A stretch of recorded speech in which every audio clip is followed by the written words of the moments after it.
Guys, kakauwi lang namin galing hospital. Nagkaroon ng tahi nang wala sa oras. Ayun guys, makeup pa rin, mag-work pa rin. Nasugat siya kahapon, pero work pa din. Laban, mami. Laban. Kailangan mag-work. Walang makakatibag sa atin. Laban ka lang dyan, bebe, ha?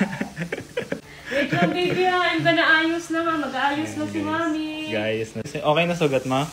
Sugat niya, guys, so... Laki. Nagme-makeup pa si mami. Yan guys, nag-aayos lang ako guys. Yan, pinaupo ko muna siya dyan. Kasi mag-vlog kami ngayon. Si daddy niya mag-alaga sa kanya guys pag wala ako. What's your problem? Siya lang nag-aalaga. Si mami, tinan mo si mami. Ganda niya. Wawa mami, sugat mami. Oh. Wawa mami, baby. Wawa. Wawa.